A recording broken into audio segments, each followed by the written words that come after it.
everyone, and happy time zones! It's your bird, Haven the Raven, and never let it be said that I'm anything but determined.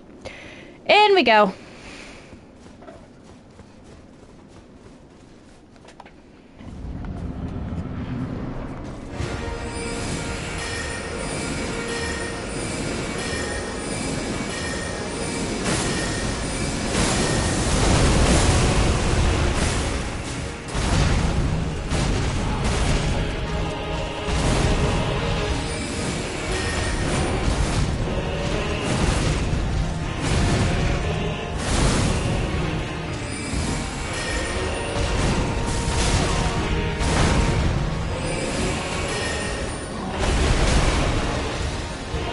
Ah, boy.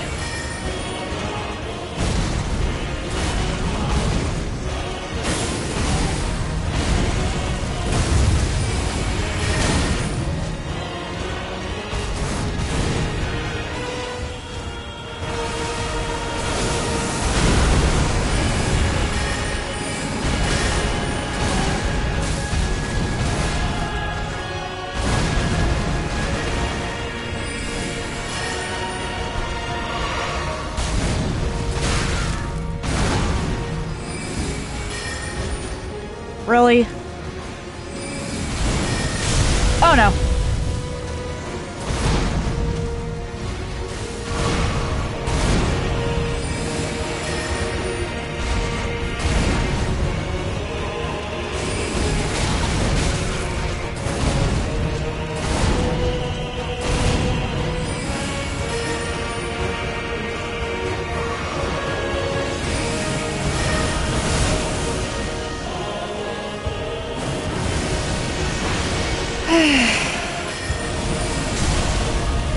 Oh my.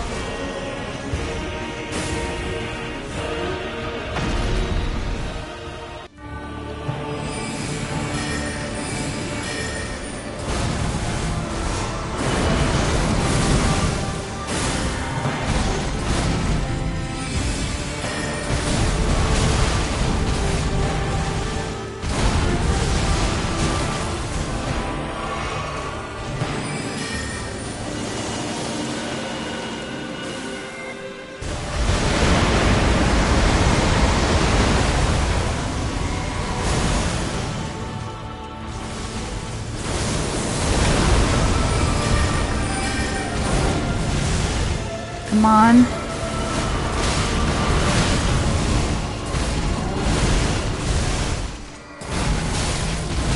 Ah! Yep. Standard Radon. I absolutely hate this boss. But I also know this is possible, and this is going to eat away at me until I do eventually kill him. So, here we go. Radon.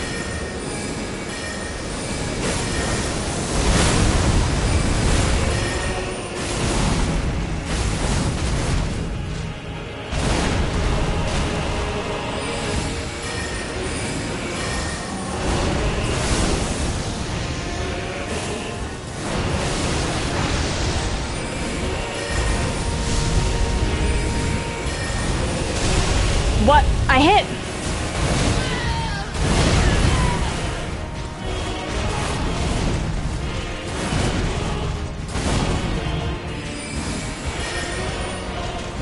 That's just not fair. What? I was hitting!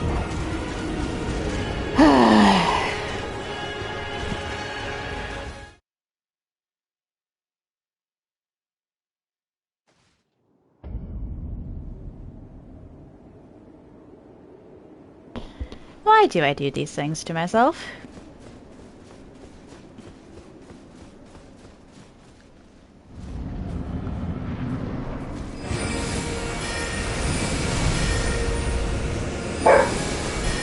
Wait, what? What are you barking at?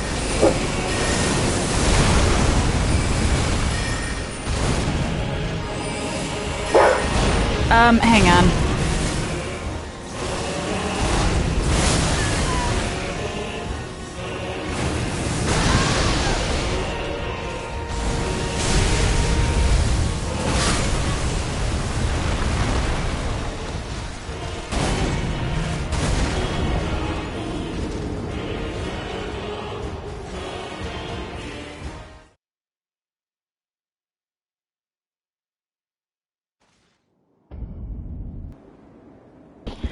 Yeah, I have no idea what it was he heard.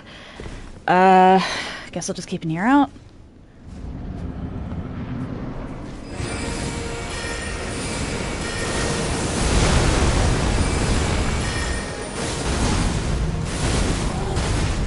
Nice try.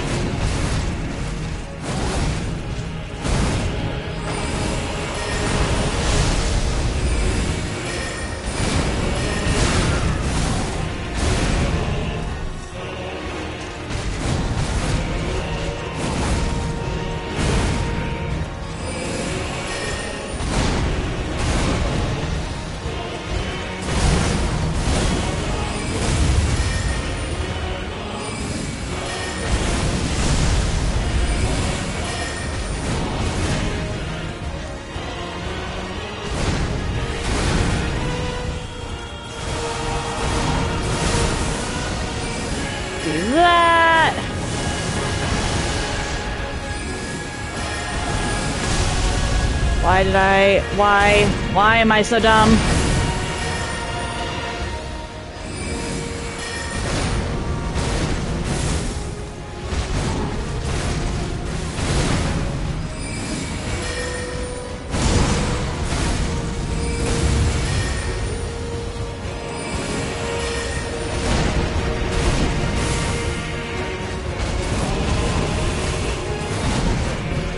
Getting close to the phase transition.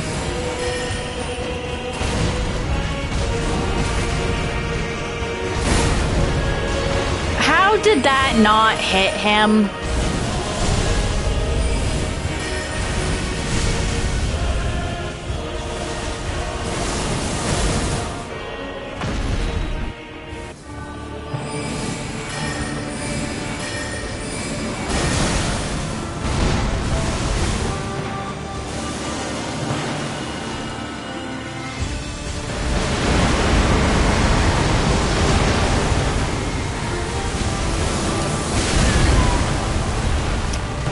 Yep.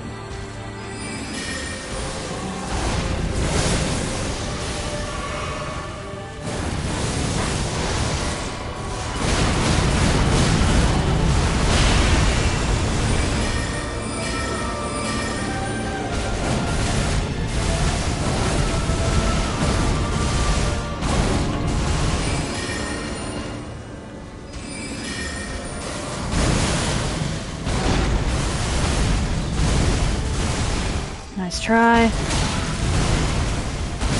What? I hit dodge! What the fuck? And I know my finger was off the button.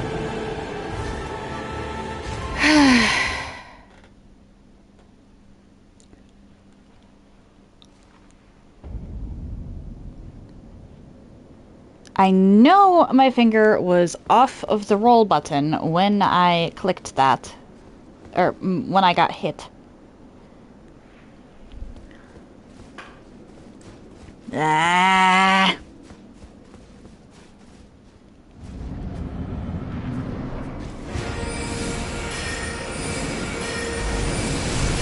We're done.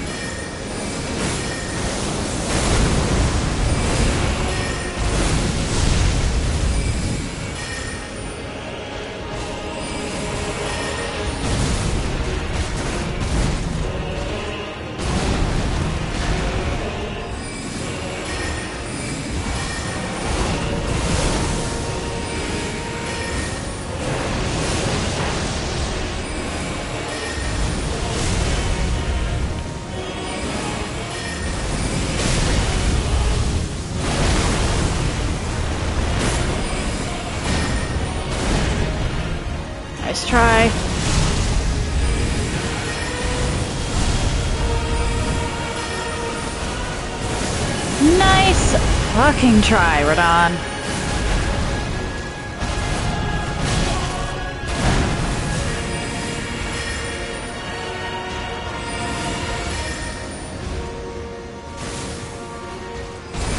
Uh-oh.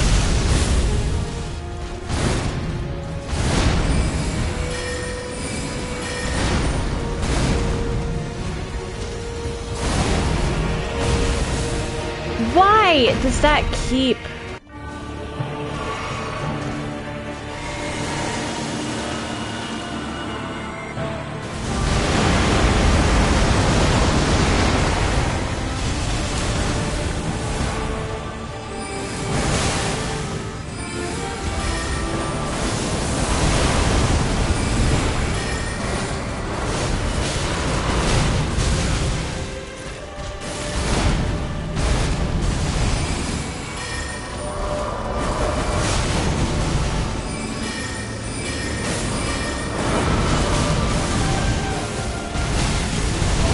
What?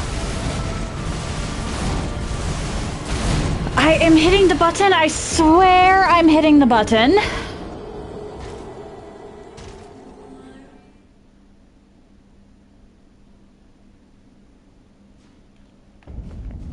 I want you dead so badly.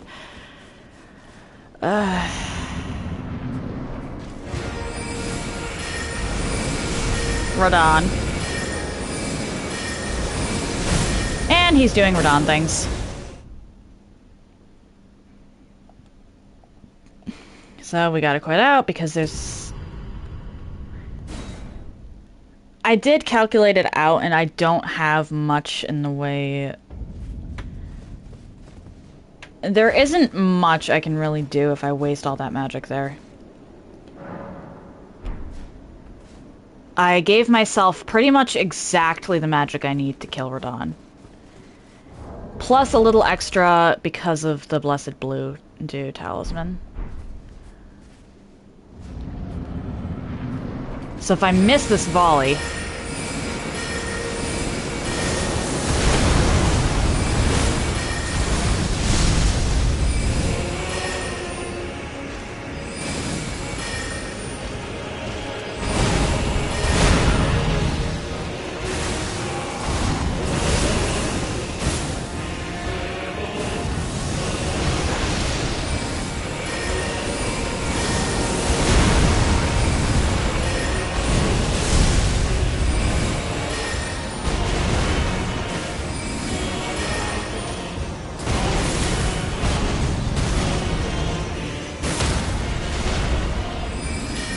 Wait, what? What do you mean, poise?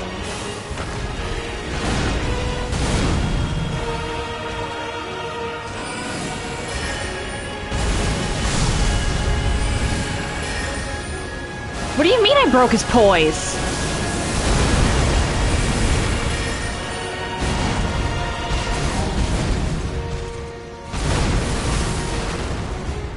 Can I...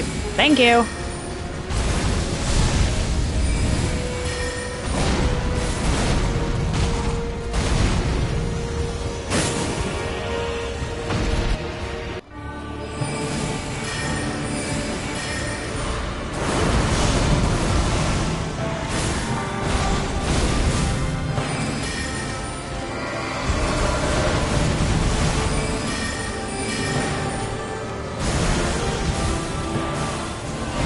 Uh-oh.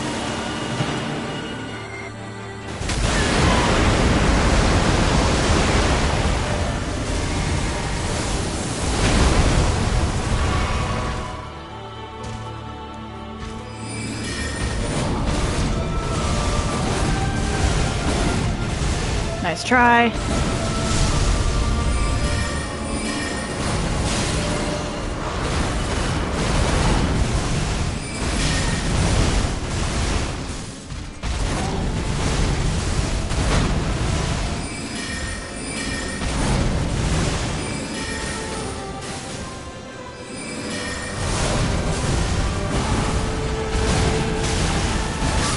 Damn it!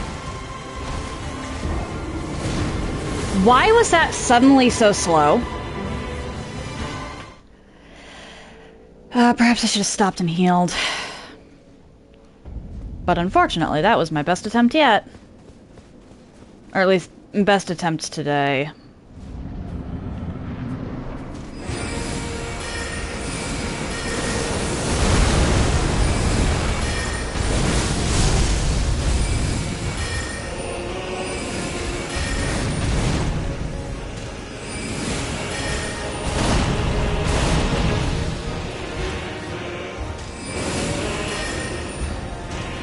Did the backgrounds just flicker?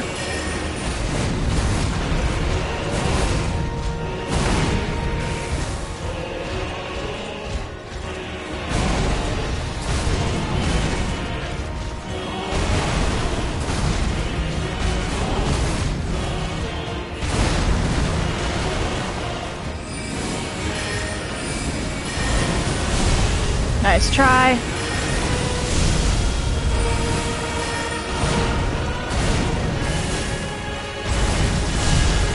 You really want to scream.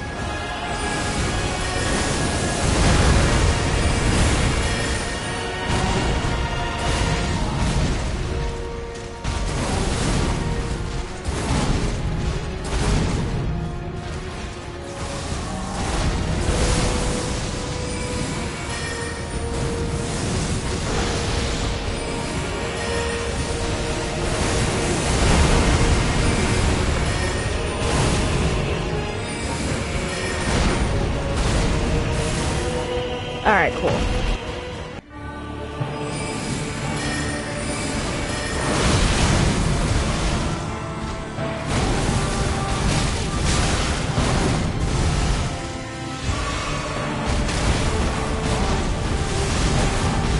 Input delay.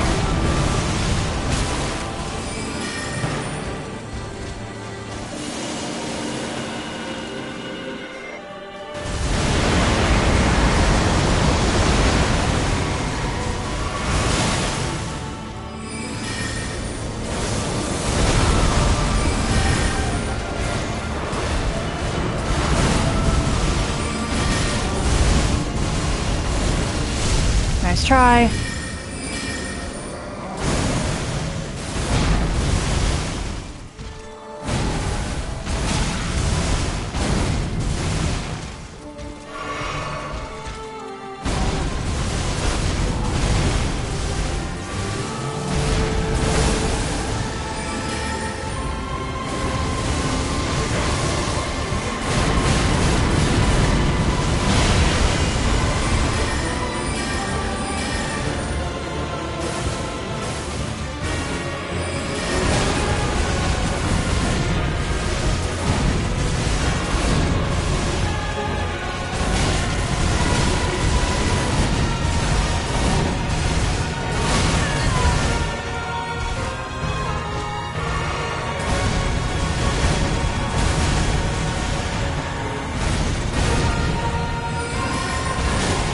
Why? Why do you recover so quickly?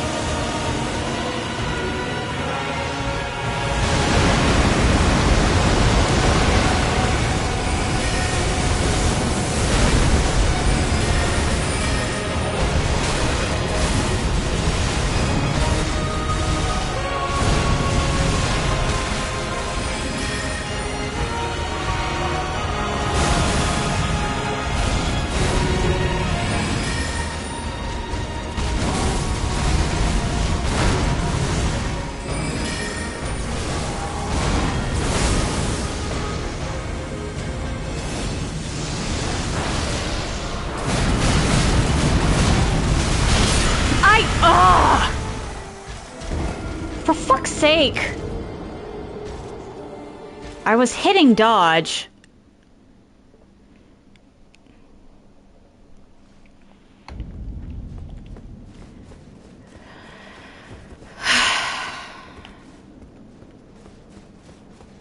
Annoying. I don't have any rune arcs. I have Holy Proof Dried Liver, but I don't think that'll really help me all that much.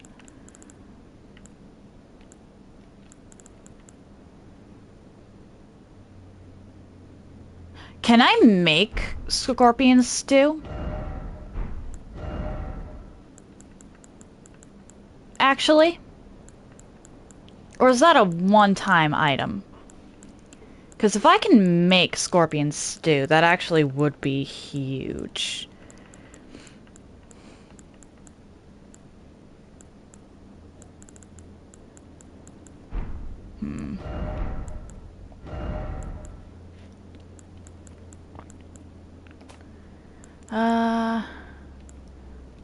Raw meat dumplings wouldn't be that bad if they didn't poison me.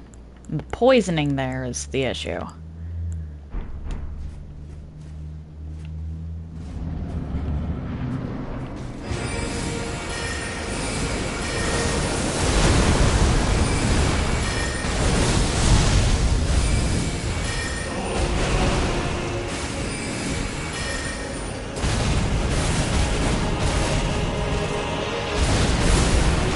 Because I can grind for the stuff for the dumplings.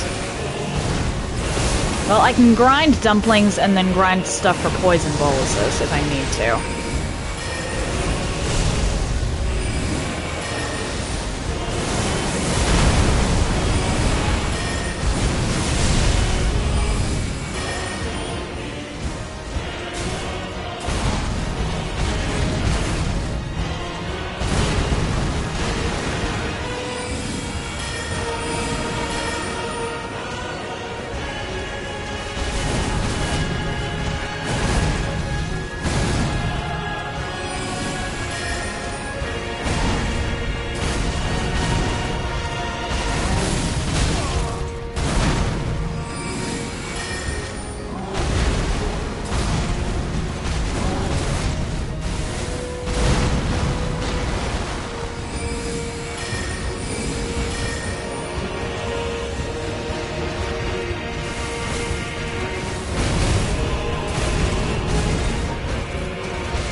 Come on. Uh-oh.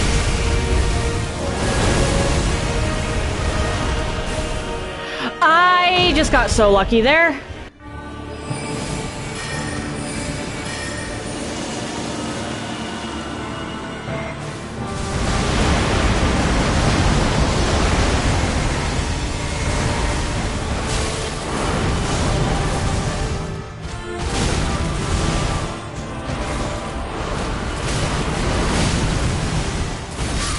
Damn it.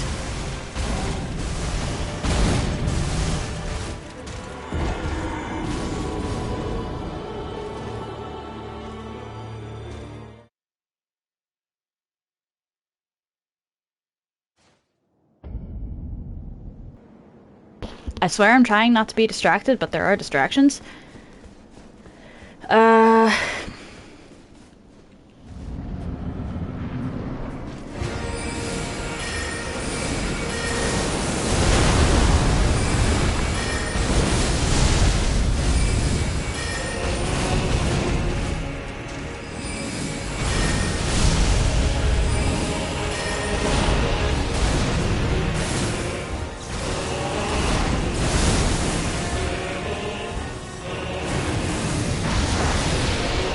Hello? Idiot savant!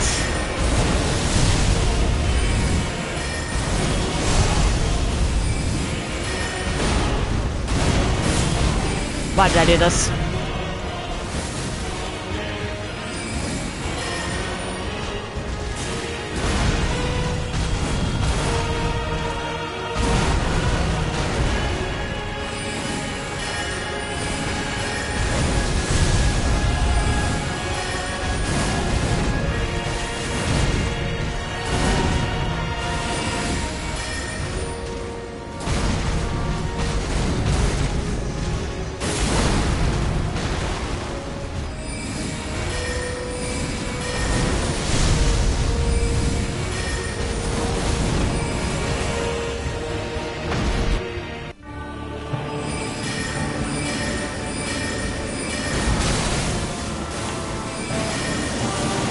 Uh-oh, no. Okay.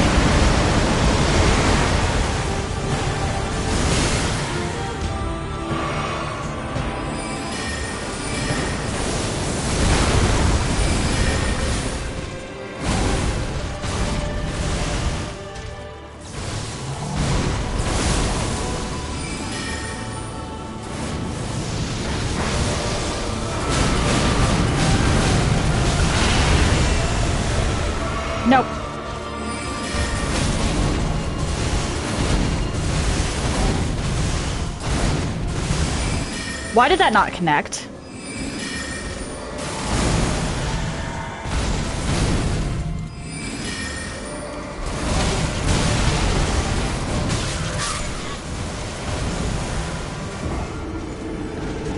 Alright, so 2 of my things really should not have missed, but they did. Because his hitbox is stupid.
Nice try.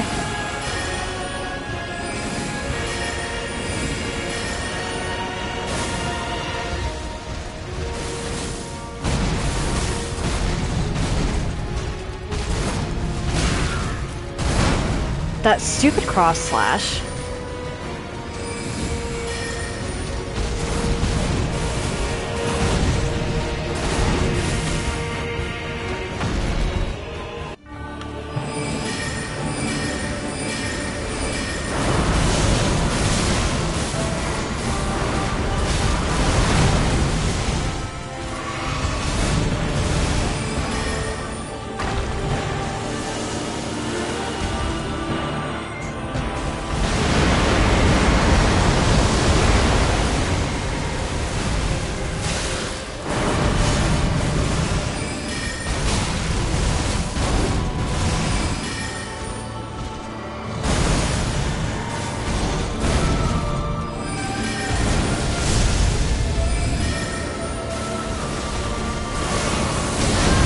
Hit! Are you fucking kidding me?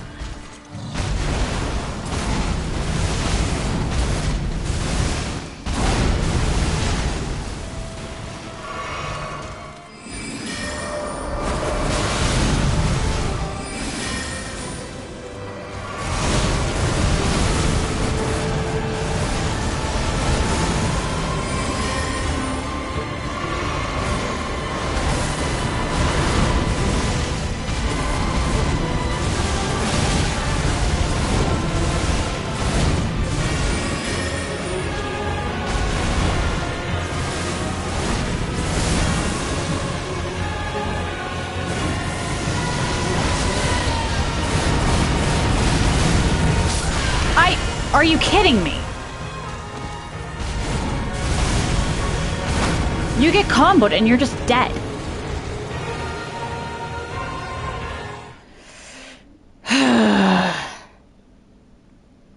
Absolutely despise this boss. Not even an hour in and already have a headache.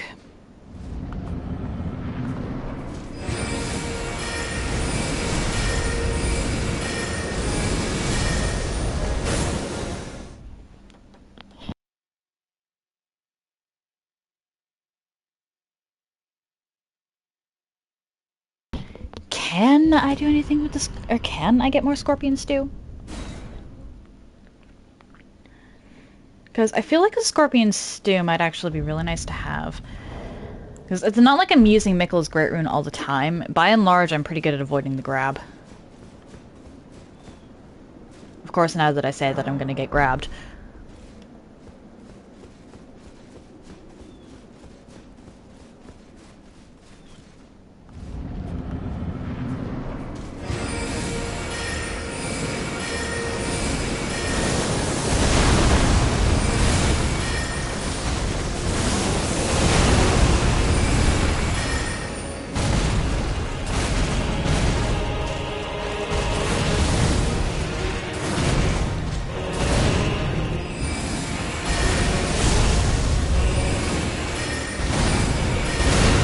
I messed up there.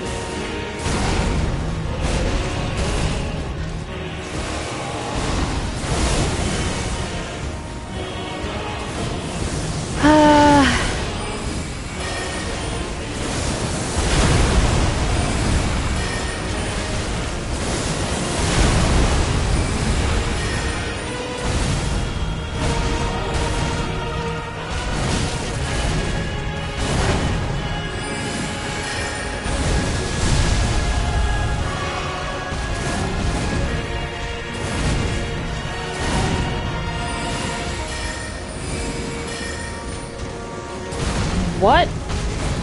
Radon?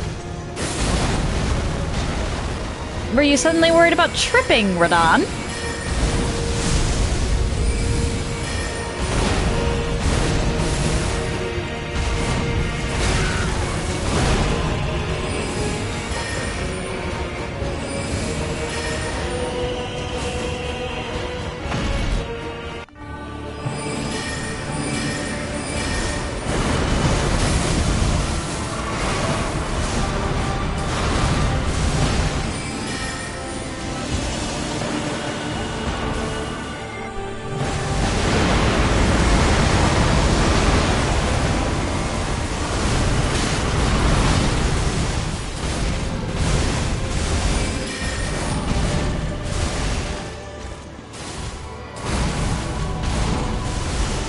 Nice try.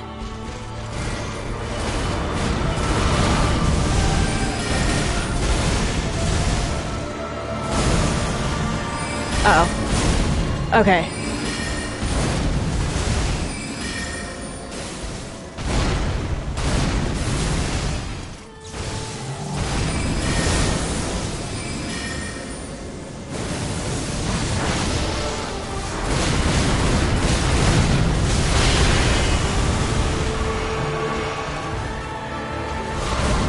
Actually don't know how I managed that.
Not good.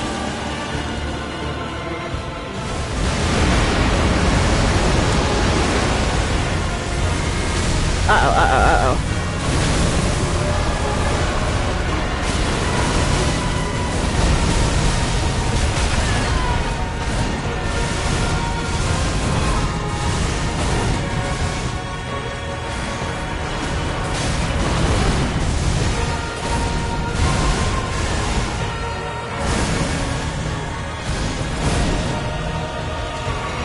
Nice try.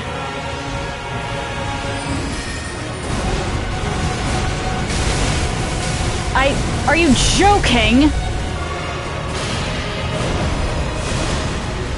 Ah, that's not good.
Alright. Continue.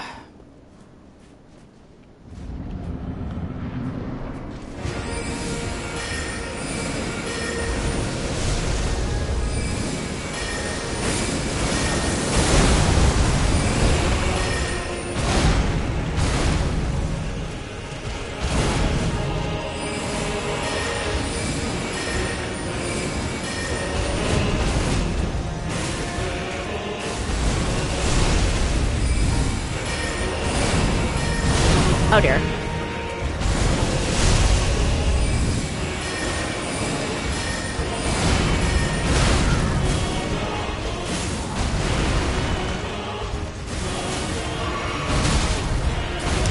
I'm losing this one.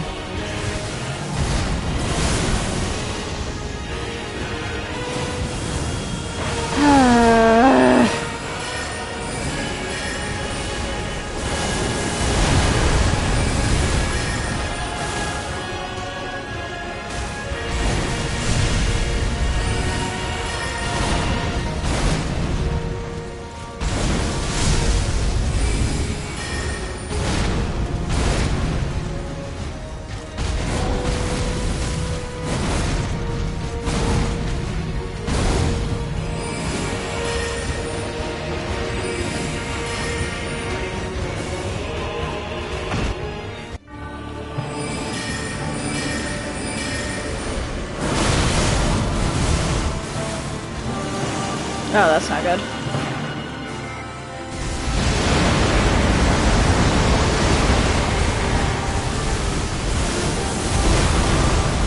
That is probably the best RNG I could have gotten in this situation.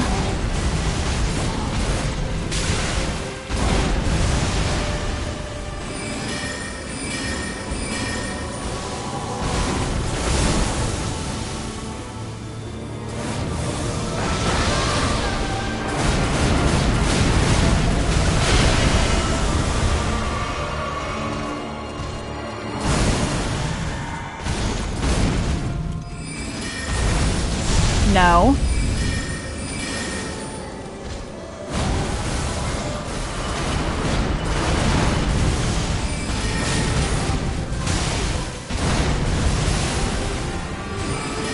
What do you mean that didn't hit?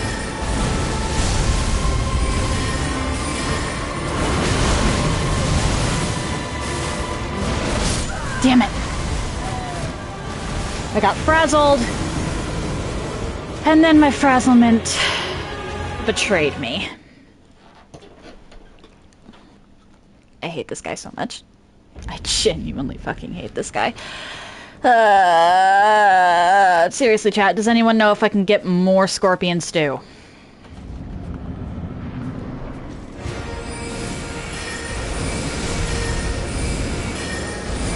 And he's doing Radon things.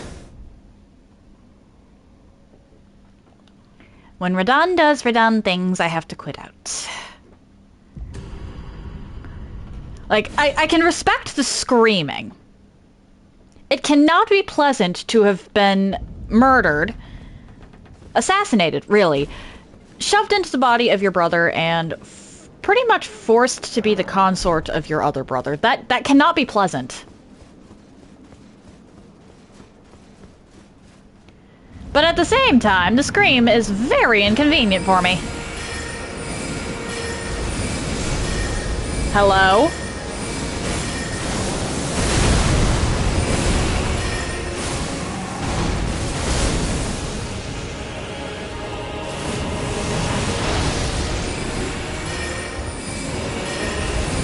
Uh-oh.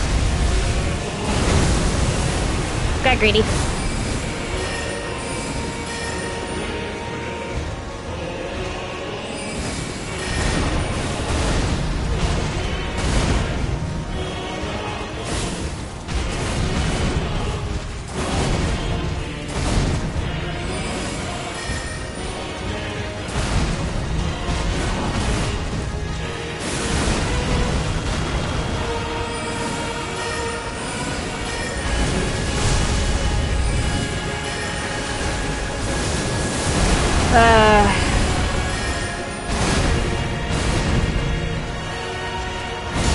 We have reached the part of me having been on the boss so long that I start questioning how many of his moves are actually possible in real life.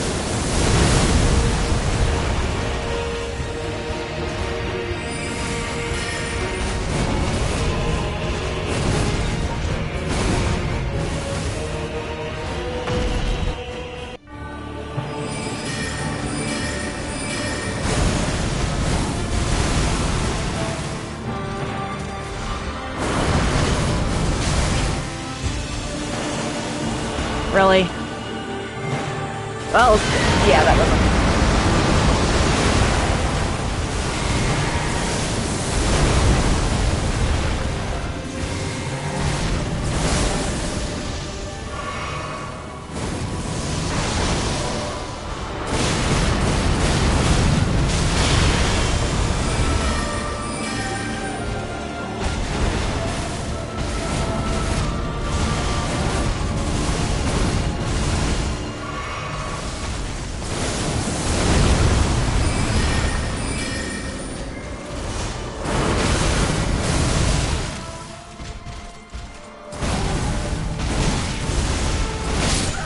Are you... I genuinely hate the fact that some of his moves cannot be dodged at certain distances. If you're standing in the wrong spot, because I do have the... I did have the timing for some of those down at one point. But... was still routinely getting hit by them because I was the wrong distance away when he started the move.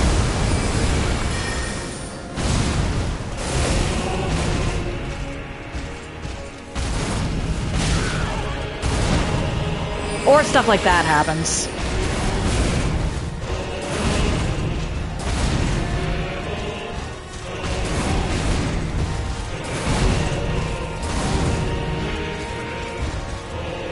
Okay, I can punish this.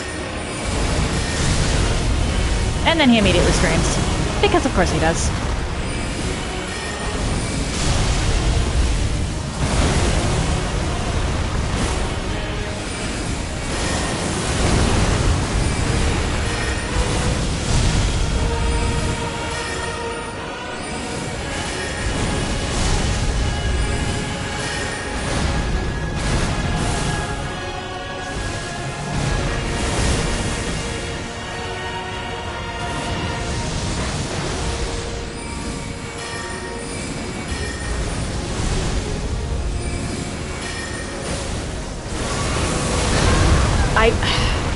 Alright, that was my fault. I got animation locked.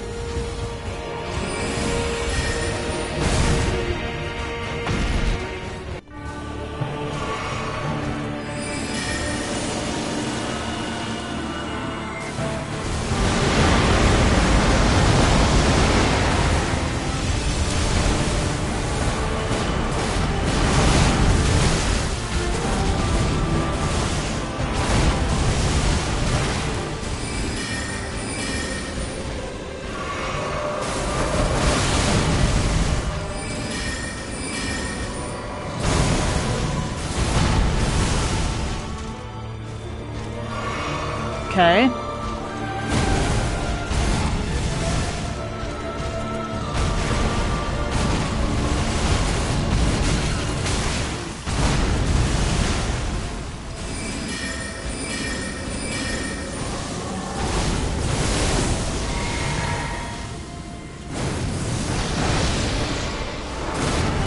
Oh boy. What? I was hitting the button. Why were you not dodging?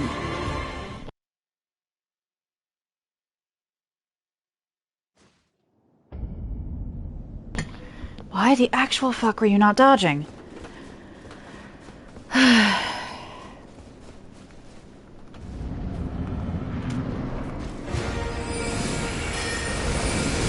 Radon?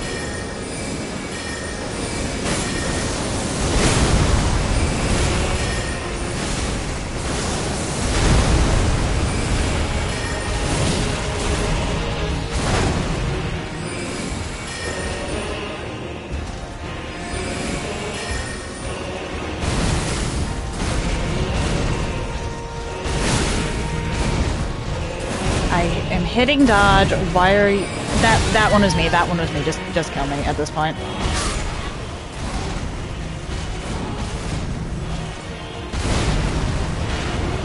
That one was me. I got greedy. I mistimed one dodge. Got screwed by the rest and got greedy. Because of course that's how that happened.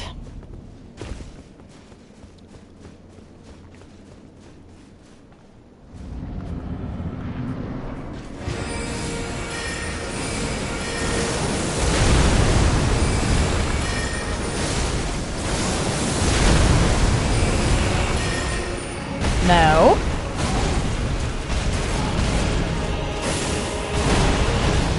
Absolutely not.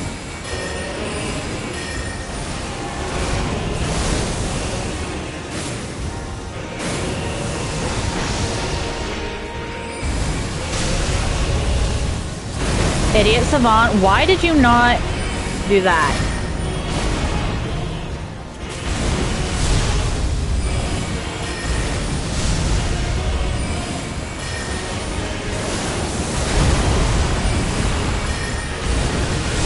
Zidane is gonna scream and shout and let it all out. And honestly, I feel for you, my guy, but this is for you as well.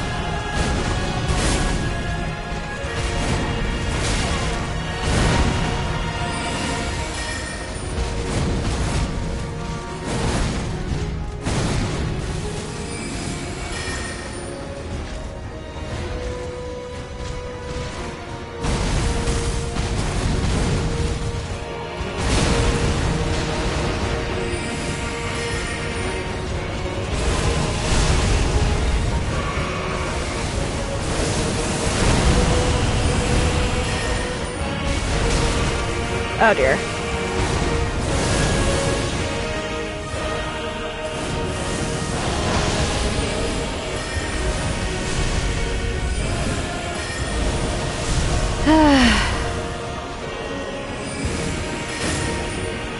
Messed up with the range on that one.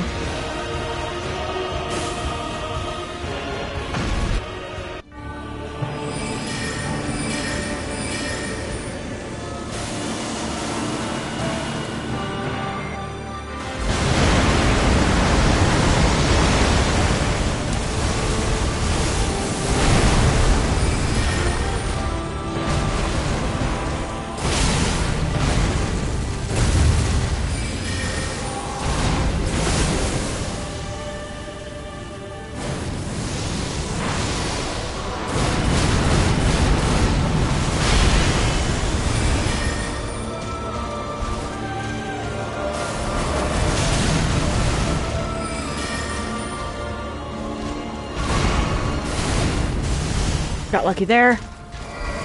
Uh-oh.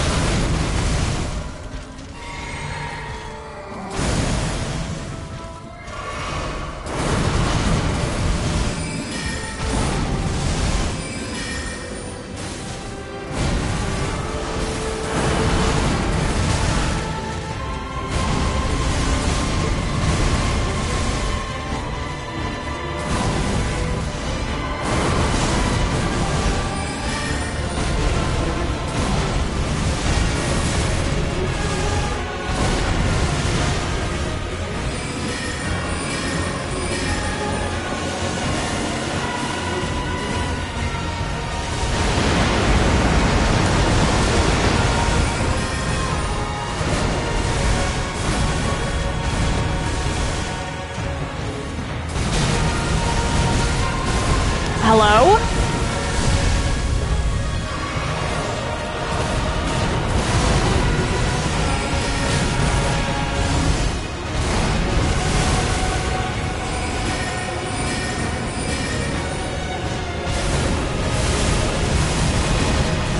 That one was me.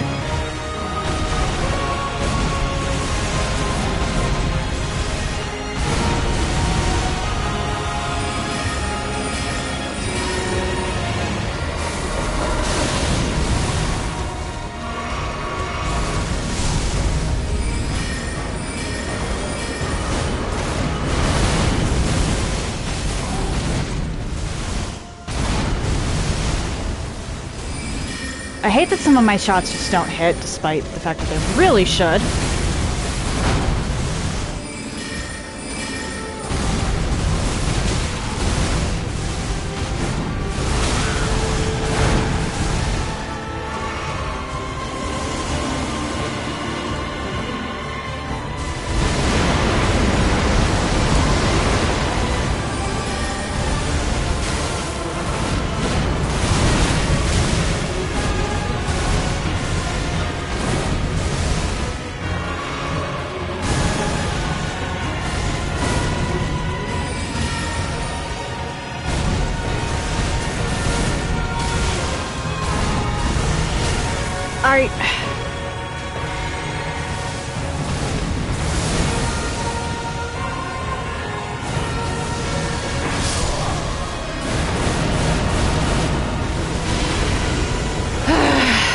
Going so well too.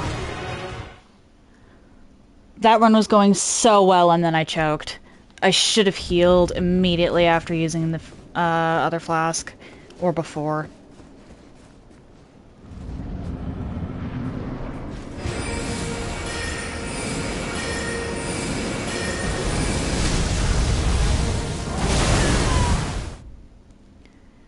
We're just not even gonna finish that one. We're going to use the ancient tech.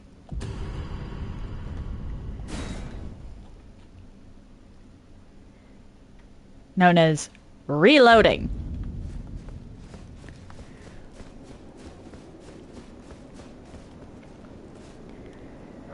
I just want this guy dead. That is all. That is all. I love Magic Glintblade, but I don't want to be here anymore.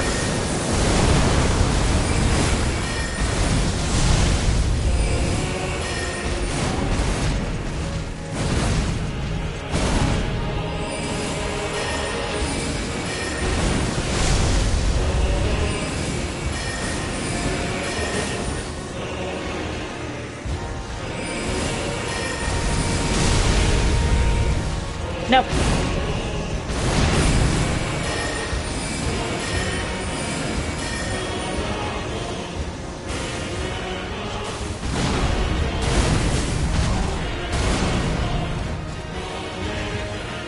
You can never tell if he's gonna do a third one.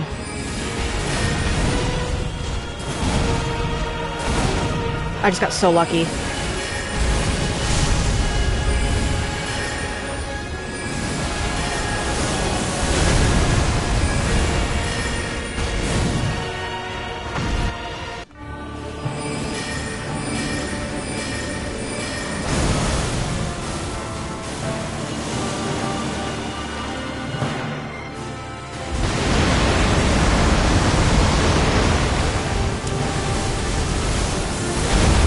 Perfect RNG.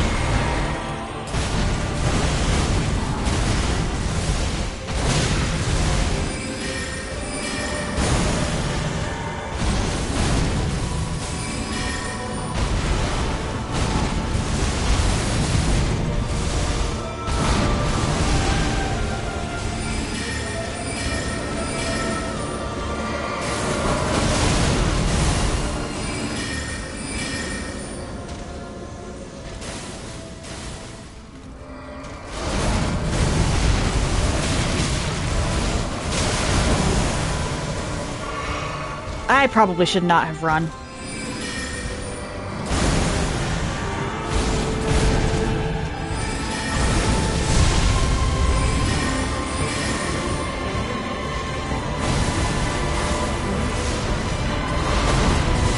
What?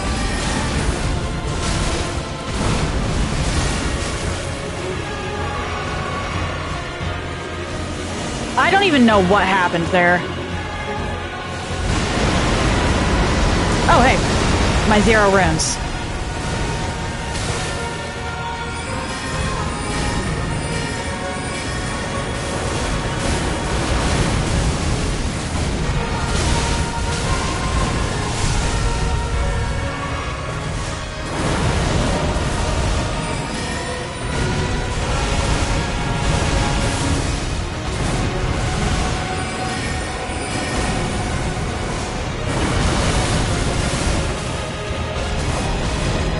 Let's try.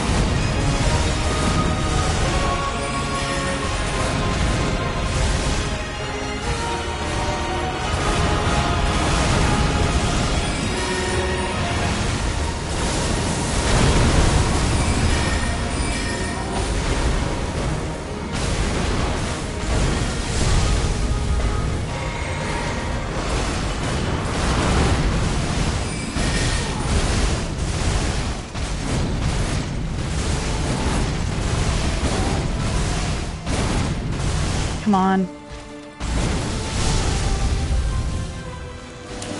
Oh no.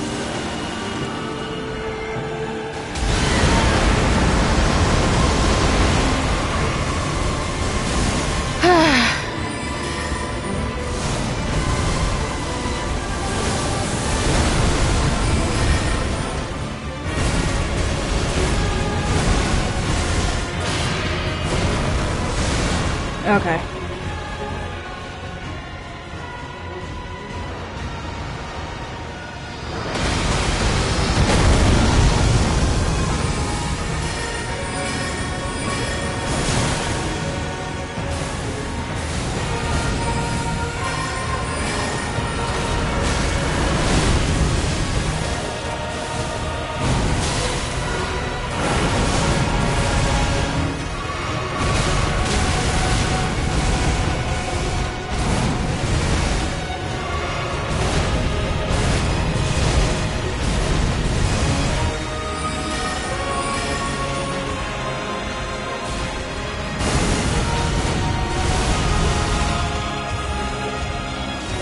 Okay, okay.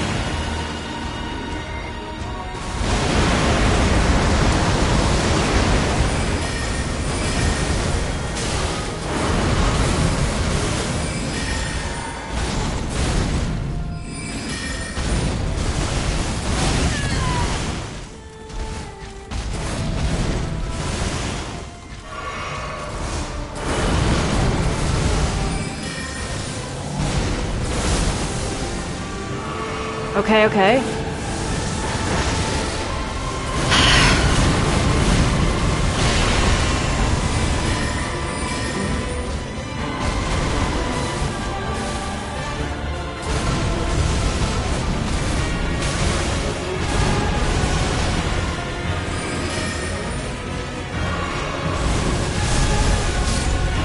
Holy fucking shit! I did it! Yes! Let's go, let's go, let's fucking go! Oh. My heart is pounding. My heart is pounding. Hi, Mimsy. You're lucky I heard the I did it part of that, because the first part was concerning. Sorry. I did not mean to scare you.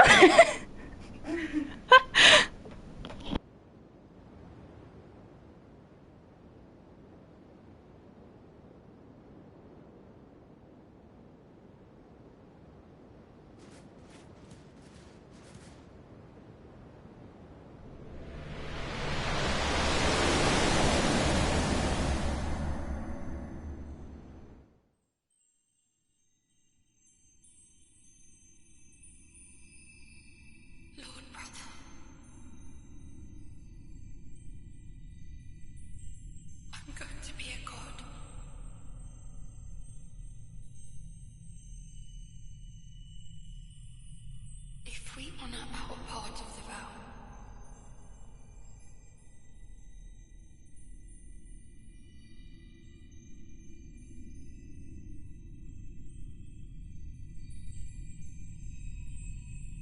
promise me you'll be my consort.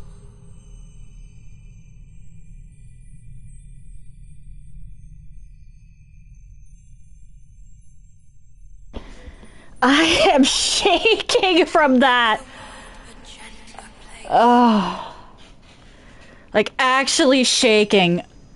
Oh my gosh.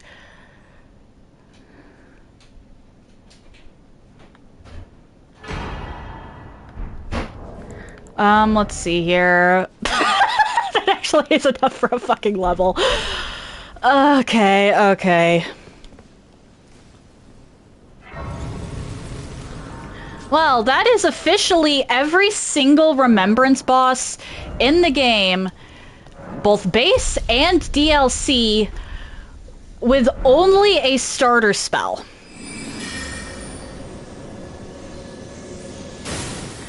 Yeah, Magic Glintblade is actually really fucking broken. That is also my first time actually soloing Consort, so... Oh, I still get Tiolier and Ansbach's stuff even though they weren't here. Okay. That is really good to know.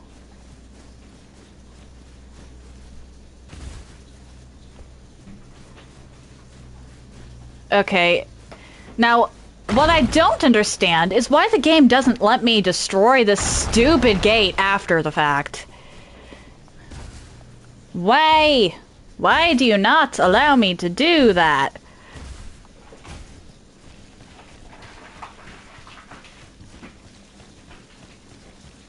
But yeah. This spell has its pros and cons.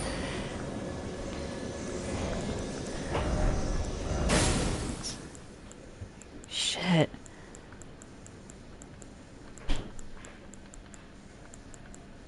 Like, that's actually every single one.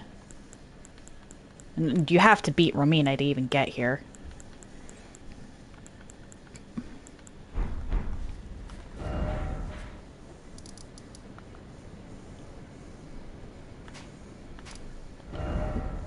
What even... Okay, so now we have a new problem. What do I do for the next 2 hours? Because, again, that is literally everything. Like, sure, there's some side bosses I could go tackle, but every single major boss you people would be interested in seeing is dead. I'll be honest, I wasn't even actually expecting to beat Consort today. I wanted him dead. I really wanted him dead. It was this was a mission of spite at this point. But where do I go from here? I guess I can talk about potential build variants. So if you're gonna do this run for yourself, obviously you need to have high poise. Magic Glintblade is great, but it is kind of slow to cast. That is uncharged. This is charged.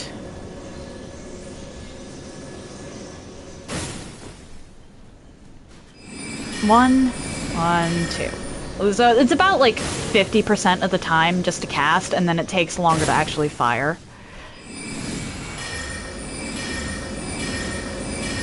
Because I can do... Yeah, it takes exactly twice as long to actually fire.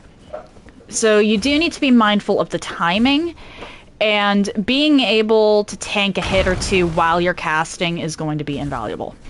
Any caster build can benefit from a little bit of poise. But especially when you start getting into the higher, the more, well,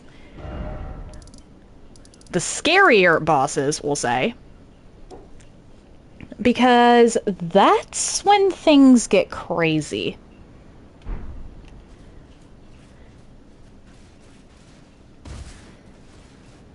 As you can see, how many hours have I spent on Consort here? 12? 14? That is a lot of time spent on just one boss, essentially. Which is crazy to me.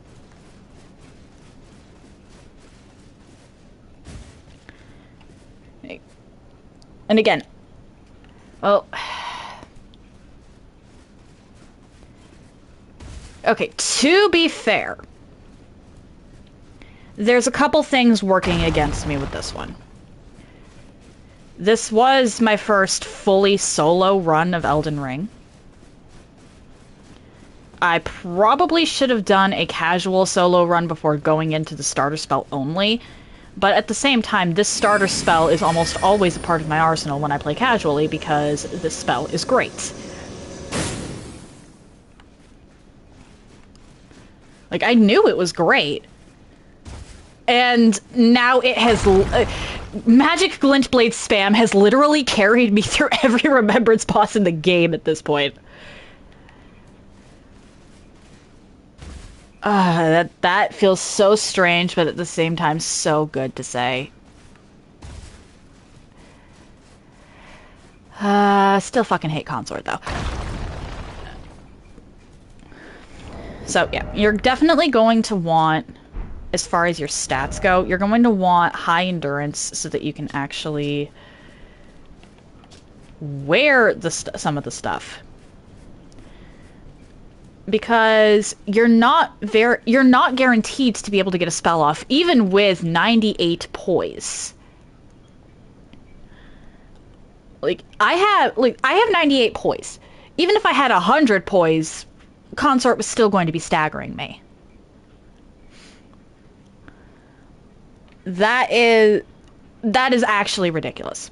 That should not... I should be able to, at the very least, get something off with that.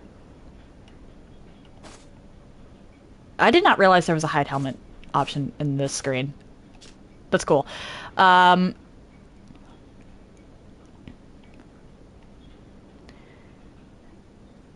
But you're also going to want some of the heavier armors for better damage negation. The spell doesn't have the same level of commitment that some of the others do. Let's actually... There's nothing up here that I can even touch, so... Let's... For example...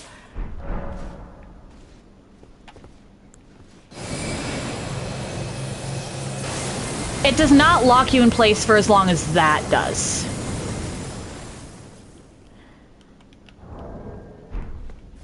I'm pretty sure...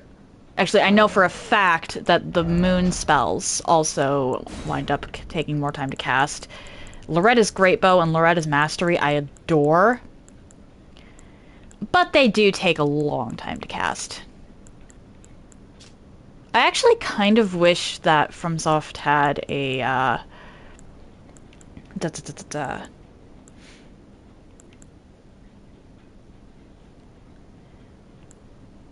How do I say this? A cast time stat in their menus.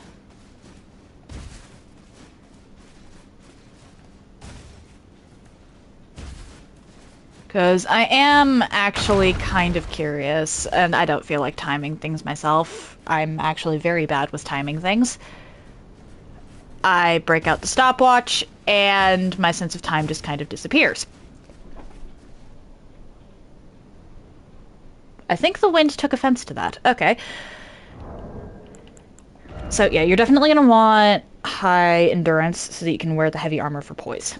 You need high intelligence. I managed this with 70, but if you're not happy with that damage, you might want to push it up to 80. Keeping in mind how much damage... keeping in mind the secondary effects of staves is also kind of important. Because, yeah, Lusat's Glintstone Staff...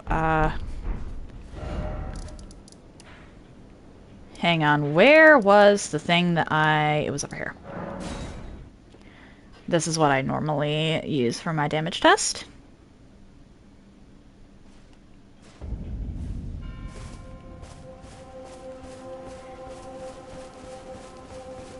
And this is kind of me beating a dead horse because I've already shown this to be the case multiple times.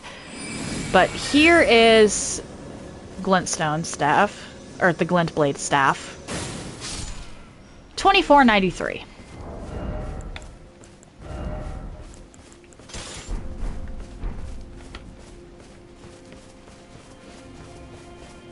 Here's Lusat's staff.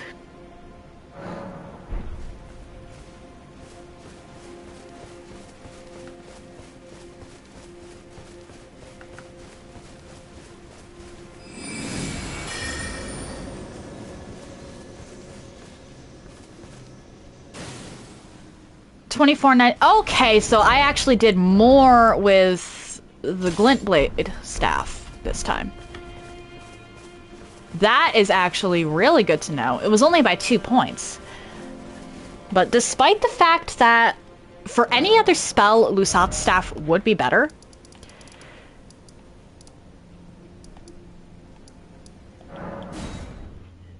The Carian Glintblade staff for this build, this spell specifically, with its 317 scaling.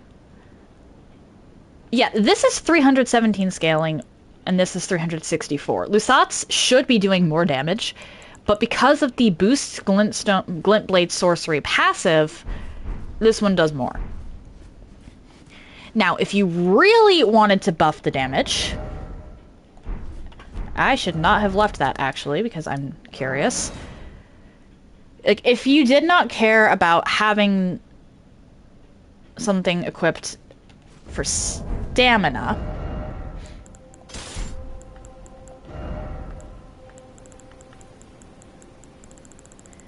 because I actually have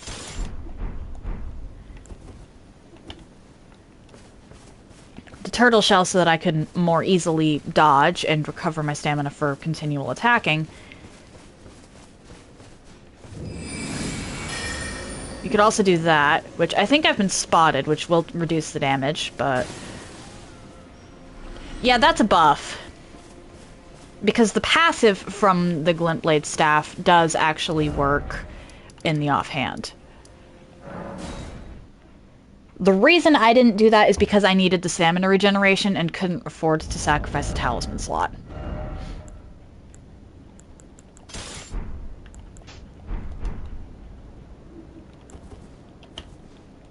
Like, I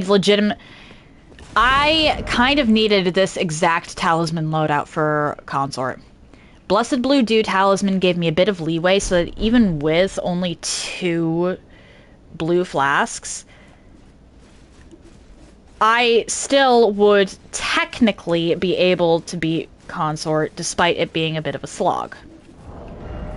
I needed Graven Mass and Graven School talismans, which the Graven Mass talisman I got by abusing a technicality in my rule set. But shush. I didn't actually deal any damage myself, so it's fine. And I didn't summon either. I just used one of Mikola's branches. I technically could... I believe Magic Scorpion Charm actually would have been better than Graven School as far as damage output goes, but I couldn't really afford to sacrifice any damage negation there. Because I was popping crab like I was addicted to survive some of those hits. Shout out to my guy, Boggart. I'm pretty sure I actually got him killed this run, but I don't remember. But shout out to my guy anyway. And I needed the Erdtree's Favor +2 for... well, actually, not for the equip load at this point. I still would have been medium. So I guess I could have technically gone with this loadout. But I did actually need the health. There were a couple of times where I got insanely low on health to the point where I do not trust that it's a small chunk. That is a very small chunk, but I don't trust that that wouldn't have, or that was obsolete. I'm fairly certain I got down low enough a couple of times in that last fight where that chunk literally was the difference between winning and losing. And this extra stamina, always nice.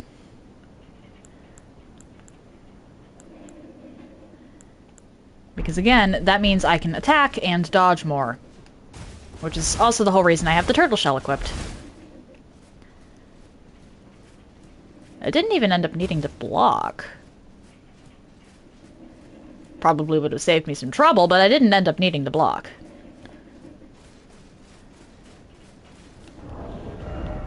So, yeah, just... Like, I needed this talisman loadout, which means that I needed the turtle shell.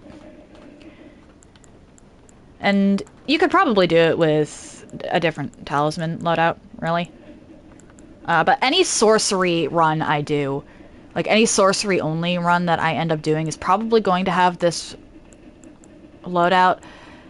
Just so that Graven Mass is available, I will leave that loophole that allowed me to get it in the first place. Like, it's a loophole. I admit that it's abusing a loophole. But I don't care. I genuinely don't care at this particular moment in time.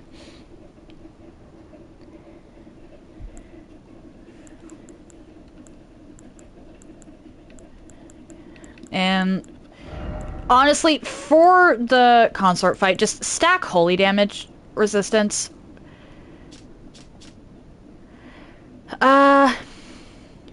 But don't use the Divine Beast Head. Divine Beast Head, bad idea.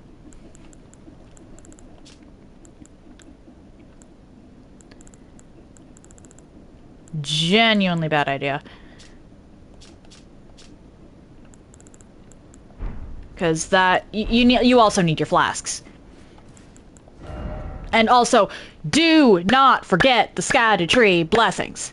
Whatever you do, do not forget the Scattered Tree Blessings. Even with them,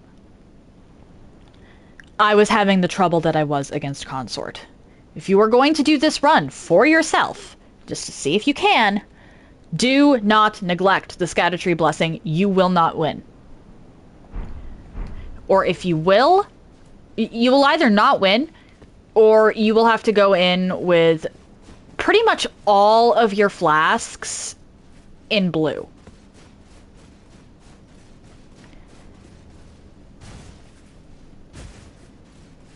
And I don't know about you guys, but I like having health flasks. I guess if you're trying the... Okay, I need you all to promise me. I'm aware that I don't have very many viewers at this particular moment in time, but I need anybody watching this in the future to promise me, and put it in the comments, that you are not going to try this run hitless. It's not worth it.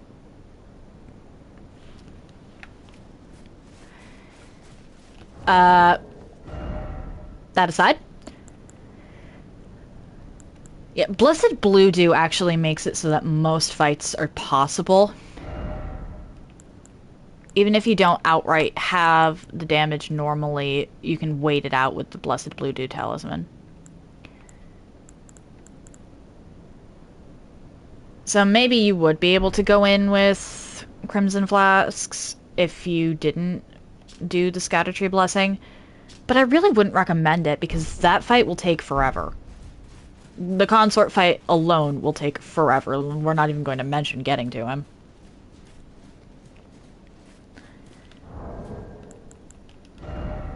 And obviously, in order to survive pretty much any hit, you need 60 vigor. 40 mind is kind of the sweet spot. Because a fully upgraded cerulean flask... Let's actually take that off so that I can just blow through all of my magic real quick. Screw that wall in particular.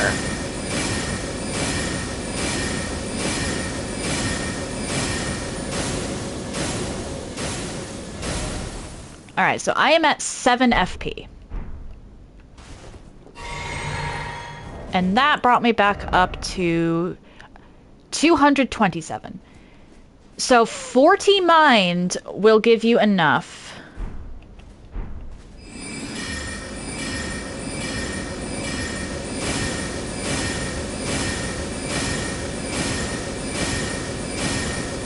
Yeah, 40 is essentially the sweet spot because it means...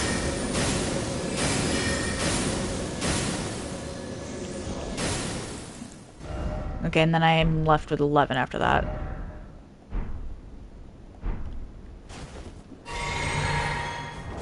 Forty's kind of the sweet spot because or as long as you have the Blessed Blue Dew Talisman at that point.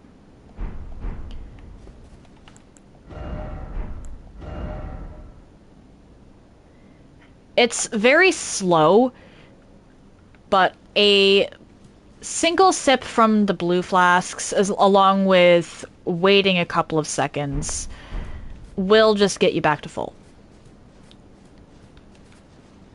You can go over the 40 mark regarding mind and just get all of the focus, but I really wouldn't recommend it unless you're already in New Game Plus or something, because you need, for the amount of damage I was doing, 70 intelligence, and in order to reasonably survive a few hits, you need 60 vigor and 55 endurance. Well, I had 54 until I just leveled up, but shush.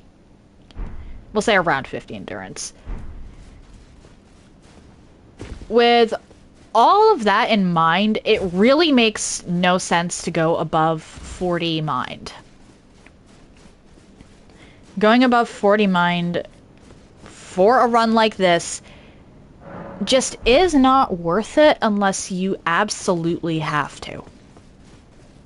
And even then, odds are you can still pump up your intelligence or your health further, or your faith if you're doing a faith-based spell build. And seriously, just don't put much more into... Don't put more than 40 into mind. It's not worth it. You're just going to wind up with less overall, or with less restoration. And while okay, technically speaking, it is worth it because you get a little bit of extra in the way of spells. But only the first time you... only the first time you have your bar per rest. Once you empty it, and you're past 40 mind, you're not really going to be getting back up to full very often. Unless you wait around for a while with the Blessed Blue Talisman.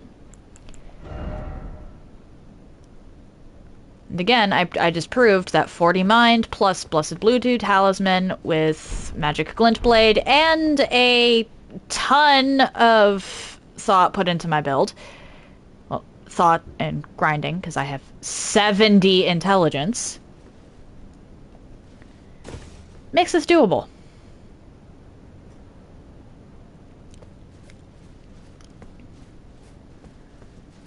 So yeah, really fun run aside from Consort, but that's Consort, so what are we even going to say about that? Let's go back through the pros and cons of Magic Glintblade really quick. It does actually kind of insane damage for a starter spell.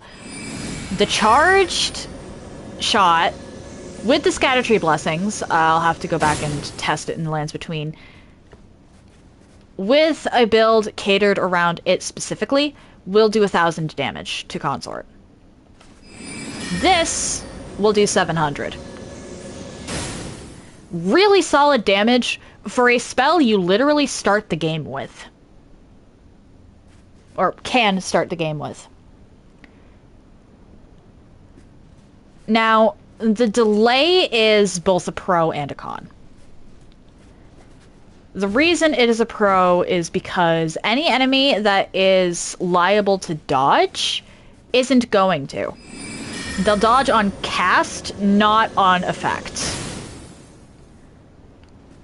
That might not sound all that crazy, but it does mean that you can get more hits in with Melania than you would with, say, Glintstone Pebble.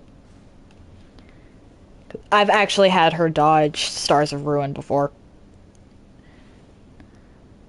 But she doesn't dodge Magic Glintblade as much. Let's see here.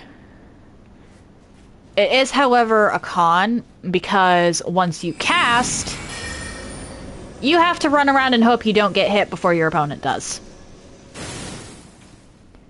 So, the delay is incredibly powerful, but it can also hinder you. And there's also the matter of it being outrangeable. There were a couple of times there where I cast, but Consort was way on the other side of the arena.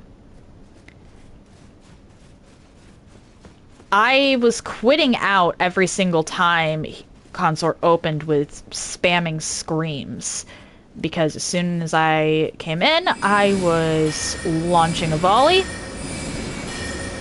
And if he was doing the screams and not coming any closer, that was a ton of magic and potentially a ton of time wasted. So, I quit out.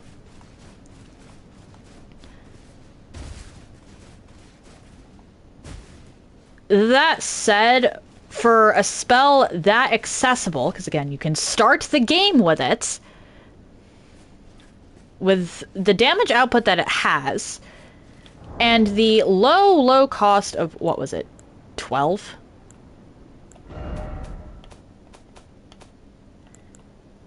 Yeah, this costs 12 focus. And only requires 14 intelligence to use. The spell is kind of busted.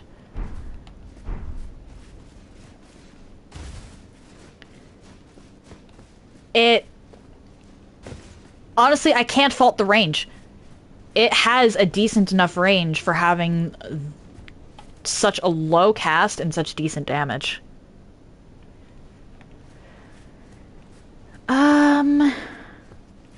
So how does it fare versus enemies and bosses? Obviously, this thing, Magic Glintblade's biggest value comes from its ambush potential.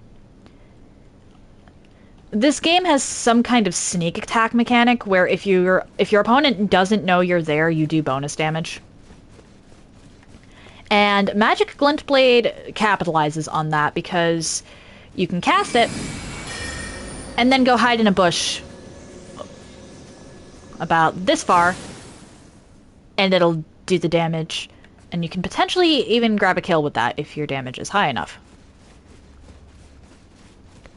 And then you can do it again to clear out a crowd. It is really good for that. I've used it for that in pretty much every playthrough I have done that allows me to use Magic Glintblade.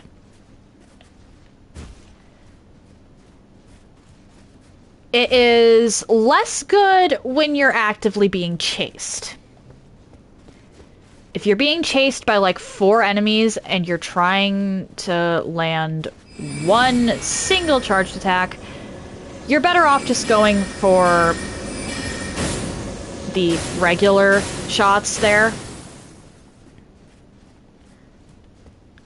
Honestly. And trying to get away to disengage. If you're surrounded by more than like 3 enemies, just run. Don't engage, just run. You're not going to manage it.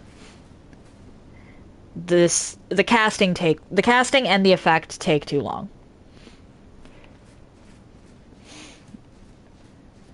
And it is also really good for boss fights. Again, you kind of have to pick and choose, and you have to be careful. Because again, cast and effect are 2 different timers. But it has the benefit of being a Glintblade sorcery, so it gets a buff from the Glintblade staff. It's a low casting cost spell, meaning that you don't have to put a lot of resources into it. And of course, being a damaging sorcery, it has like 4 different things it can benefit from. Obviously, there's the Graven Talismans. It can also benefit, like, it actually can't benefit from the Radigan icon. That is a con. But it does benefit from the Godfrey icon. I did test that. And the Magic Scorpion charm as well. It does not benefit from any raised attack power stuff. I did test that. Attack power, I think, is specifically melee weapons.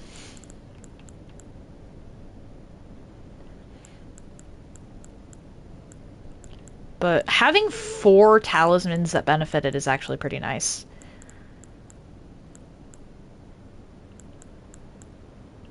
Like 4 that directly benefit its damage output. And you only need 2 of them to really reach, honestly, a really good amount of damage for a starter spell. Why are we allowed to start the game with this thing? Like, actually, why is that something we can start the game with? I'm not sure any other starter spell in this game is going to compare. I've already had to take a break to try and grind for Catch Flame. Glintstone Pebble and Glintstone Arc are the only other 2 damaging spells that we can start with.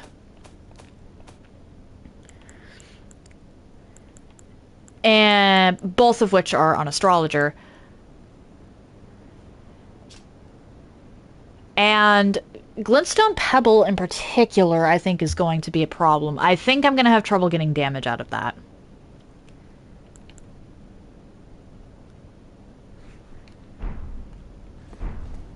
Both of them, both Glintstone Pebble and Glintstone Arc, are basic Glintstone sorceries.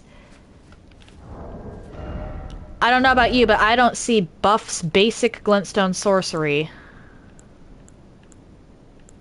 in any of these.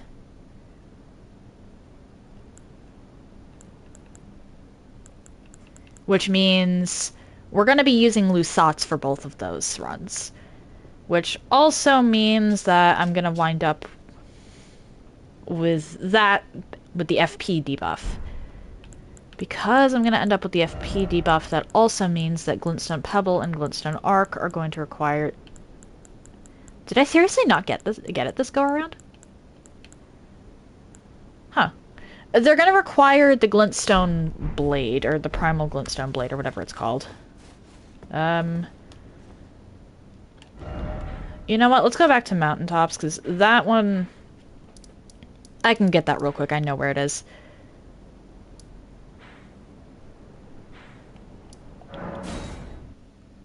I know exactly where that one is. I can just go grab it.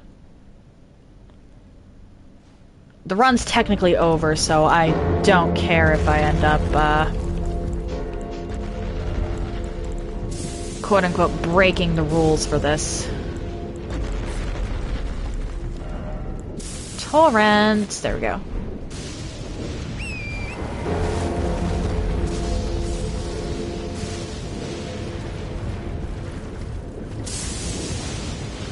There is literally no other Remembrance boss for me to go after, so I'm not going to worry about, summoning for this one, breaking the rules of the run. Although, actually, that is a good point that I just brought up upon myself. I probably... Oh, I didn't kill you? Huh.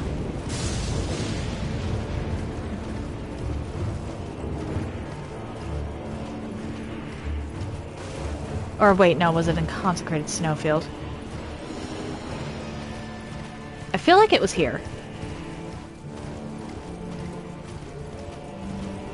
I know it was in the ruins in the Mountaintops area.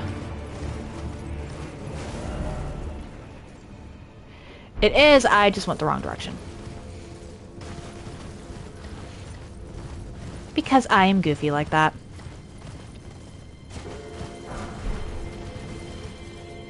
Because I don't allow summoning...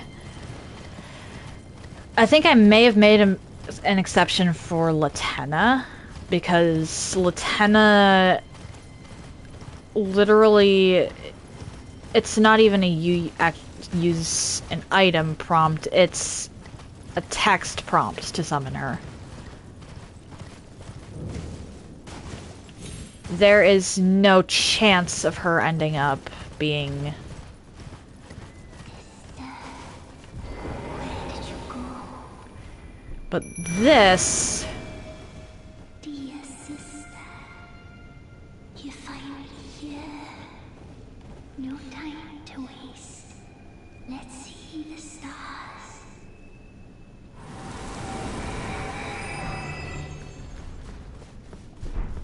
Okay. Let's grab this.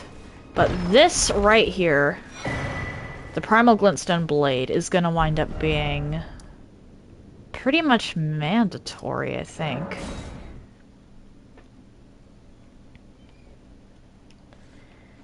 Alright, I did make the exception for Latenna, it looks like.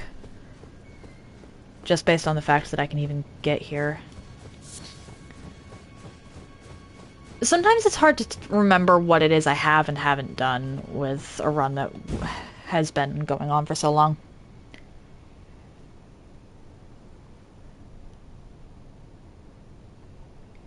Well, going on and then put on hiatus repeatedly.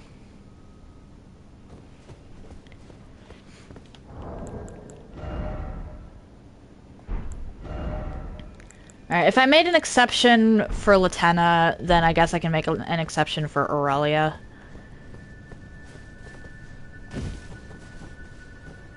It is technically different because it's a text prompt and not a, you go into your inventory and summon this creature thing. But... it is still summoning. So for future runs, just to keep it fair, I will allow myself to summon Latenna and Aurelia at these specific spots in mountaintops. Only those specific spots.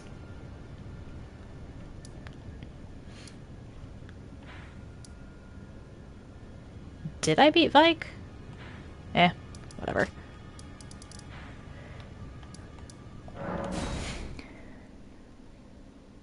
Whatever. So, yeah, I'm a lot more worried about every other starter spell after seeing how both well and poorly Magic Glintblade performed. Because Magic Glintblade had a lot of advantages going for it, again. It gets the buff from the Karian Glintblade staff. The other sorceries are only going to be able to get a buff from Lusats. And Catch Flame, as we've seen, despite being listed as a giant sorcery, for at least on the wiki, is not affected by the giant seal. So I can't benefit from that in that way. I just need seals that do a ton to buff things.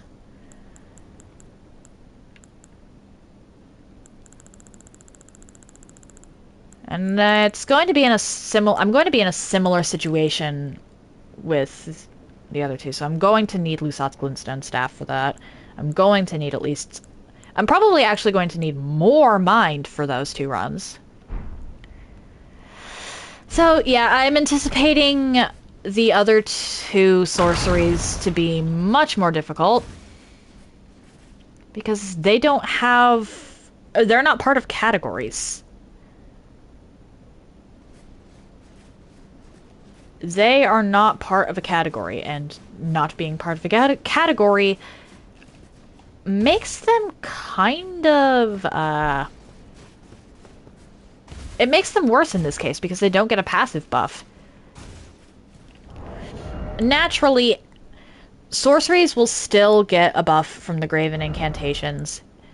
Or, sorry, from the Graven talismans. Incantations will still get a buff from the faithful... or from the canvas talismans.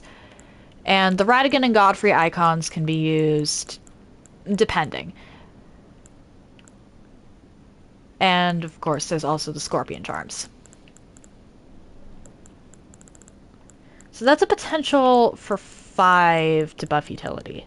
Well, 4 for damage, or a potential for 4 for damage, and like 3 for utility, because Beloved Stardust actually could also benefit those. Radigan Icon and Beloved Stardust do not benefit Magic Glintblade, I checked. And the Primal Glintstone Blade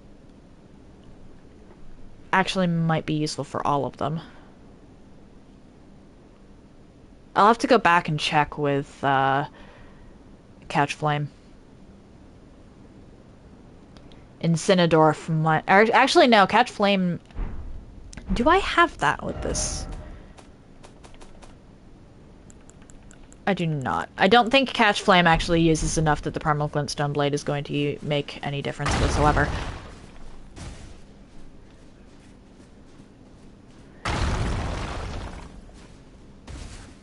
But... yeah. That is...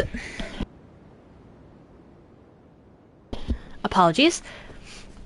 If I was... I should probably go through and do some kind of tier list. Because Magic Glintblade, I don't know if I'd really call it S tier, because again, it doesn't have a ton of damage. But it has to be at least A tier. Right?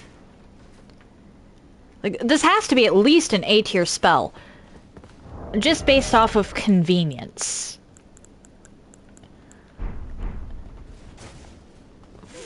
For the amount of damage that it does, it is an incredibly convenient spell.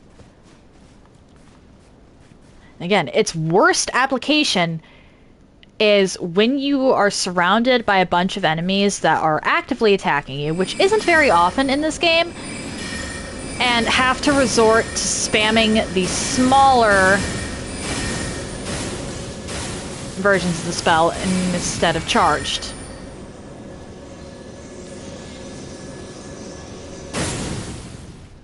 And even then, the uncharged version of this spell still does a ridiculous amount of damage for something you can start the game with. Why are we allowed to start the game with this spell? Answer me, Miyazaki! Why are we allowed to start the game with this spell? But yeah, if I was to do a tier list of spells in this game, this would have to be at least an A tier spell. I didn't have much in the way of problems until I got to, well, bosses that are designed around nerfing your ability to dodge. Which is insane. Normally you'd hit a wall like the Godskins, but Godskins I think I first or second tried. I went into this knowing the Godskins were possible. Melania, I also had an inkling was possible because I mostly did Magic Glintblade spam against her for my casual playthrough as well. Well, casual playthroughs. But, yeah, I have officially proven that every single Remembrance boss in this game can be beaten with only the Magic Glintblade.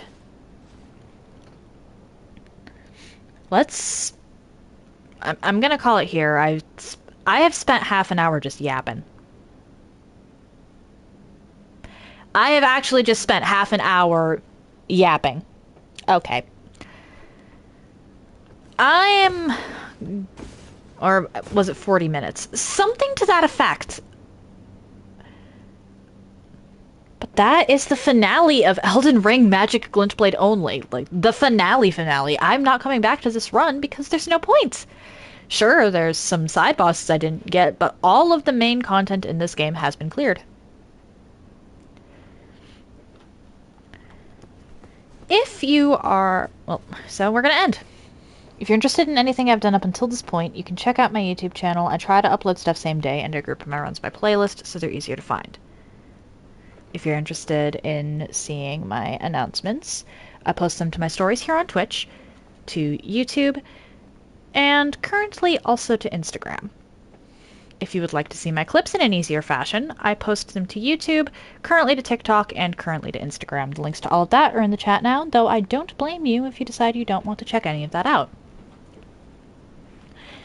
If you've made it this far and are curious to see where I go from here, why not drop a follow? It takes but one button press, and you can always change your mind if you decide my content isn't for you. Today was a filler day, so I don't feel too bad about ending early. I just didn't want to end after only 1 hour, though it appears we're closing in on 2. Even if most of that was just me talking. I probably could have summed all of that up in like 3 sentences. I'm so sorry, my brain is all over the place right now. But anyway, tomorrow should be back to Lords of the Fallen with Karato. We are going to try and finish that as quickly as possible. We just have to rush the Umbral ending. That is all we have to do is Umbral. And then after Umbral, we are done. We'll eventually go back, of course, but Karato and I will be taking a break from Lords of the Fallen after the Umbral ending. Thursday, it's back to 9 Souls. And Friday, we have both 9... Well, we'll be doing both a 9 Souls stream, and we're going to be doing a Cosmic Bonfire D&D stream, which, if you want to go onto Cosmic Bonfire, the link to that channel is in the chat now. When I do the 9 Souls stream on Friday depends entirely on how early I wake up to do so, because my sleep schedule has been absolutely fucked lately. And I'm not going to do something that is not a filler day. I'm not going to do a man run thing with only like an hour. I do not feel comfortable doing that. So if I wake up early enough, we'll be doing 9 Souls before Cosmic Bonfire, and then raiding into that for D&D. And if I don't wake up with enough time for that to be feasible, then I'll just do a 9 Souls stream afterwards. And then Monday and Tuesday, I'm going to actually do Enotria on New Game Plus. It's been long enough, honestly, that I don't remember much about Enotria. I remember the plot. I thought the plot was amazing. And I fully intend to do some stuff I didn't last time, if I can remember it. But I'm also not going to let myself look anything up. Consider this... So I'll be doing New Game Plus without allowing myself to research. Should be interesting. Well, at least I hope it's interesting. Who even knows with you people? Some things I find interesting, you lot do not. Anyway, I saw Piku go live, so let us raid into her. She, like, just started. I'm gonna have to raid and run because Lies of P. But hey, having a regular person to raid is nice. And Piku is nice in general. So stay tuned if you're interested in Lies of P. That said, happy time zones, everyone. And I hope you all have an excellent day.